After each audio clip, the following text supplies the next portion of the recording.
What do we have in the back of my car?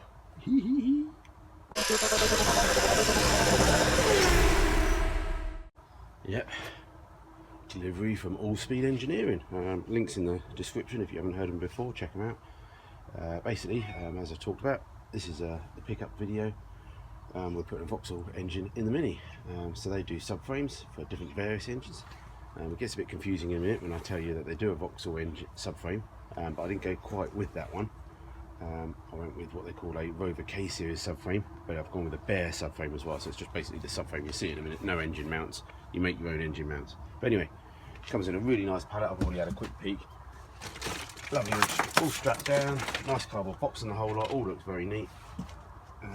We've got to just figure out how to, I think the box sits, subframe sits in the box, so need to try and get it out of the box.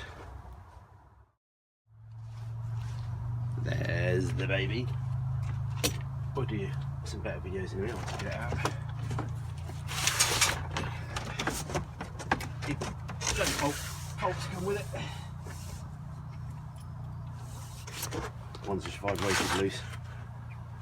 Yeah, so this is a bare subframe. Doesn't come with any engine mounts because, as I said, he does do one for the Vauxhall. But because I'm running a bit of a turbo setup, I want to get the engine mounts out to the side here, so I've got plenty of space for turbos and stuff. I'm not constrained by mounts or anything, you know, all boost pipes and turbo pipes and exhaust pipes. I can decide where things go.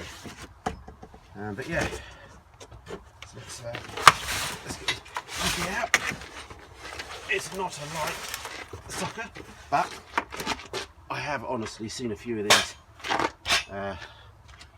be driven into lampposts. Obviously got nothing to do with this design. It's just the driver skills. I won't mention any names, Nathan. And yeah, they didn't even bend. It was good. So yeah, this is what it is. It's a completely manufactured subframe. So all these towers and the back part of the subframe, they're not mini, they're laser cut metal. You know, he's made them from scratch. So everything's made from scratch. Last year I think he upgraded his bending stuff, so he's the bottom arms and things like that, as you can see, a bent square tube. So yeah, it's a solid piece of kit.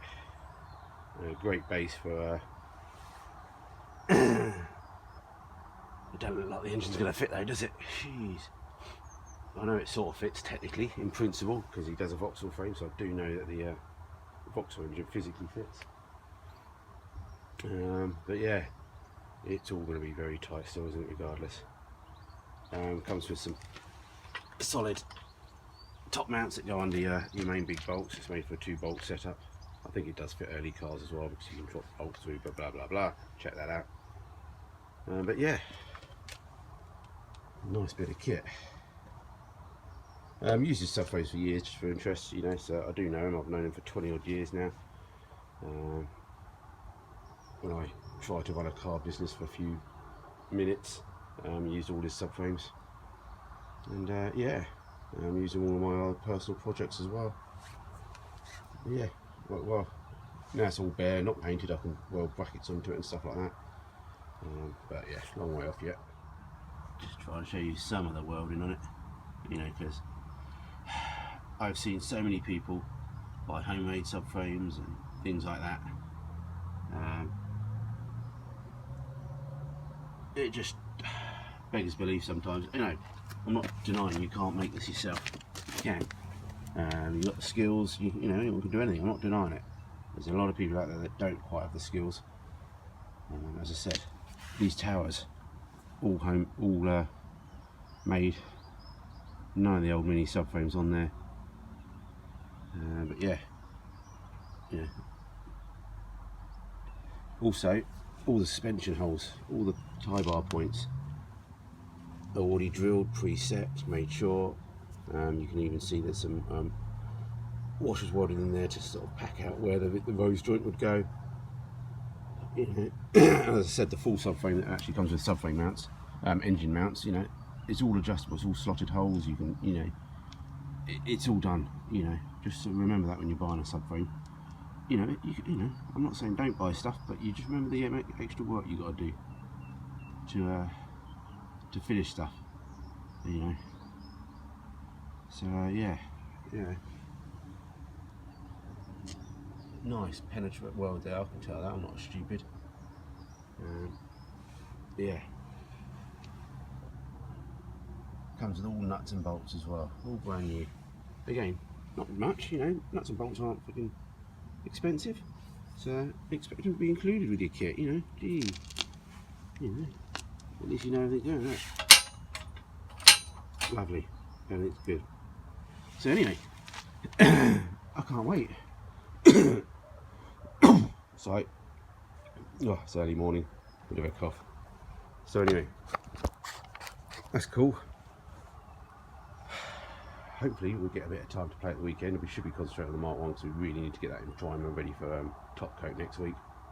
But I think we do deserve a couple of hours, maybe fitting this to the pickup and just maybe playing about with the engine positioning. Just see how we look, because you know, in my head I expect the engine mounts to sit on top there, lovely, and everyone's happy. But I also have a gut feeling that that might not be the case. Life is never that simple. But yeah, lovely jubbly to the end of the week. Hope you enjoyed this current week of paint. It's really nice. You get some colour on the car. I spotted a few more little issues this morning, but you're always going to do in the conditions I'm painting in. But if I can get the top coat of the green anywhere close to what the roof's done, I think it's going to look fairly decent, and I'll be quite proud of it. Anyway, right, I'm off to work for more day. Let's start the weekend and let's see if we can have a productive weekend. My last couple of weekends haven't been that productive, but you never know this time. Alright guys, see you next time. Have a good weekend everyone. I think it's got those heck chicken sausages again for tea tonight. So yeah, see you Monday.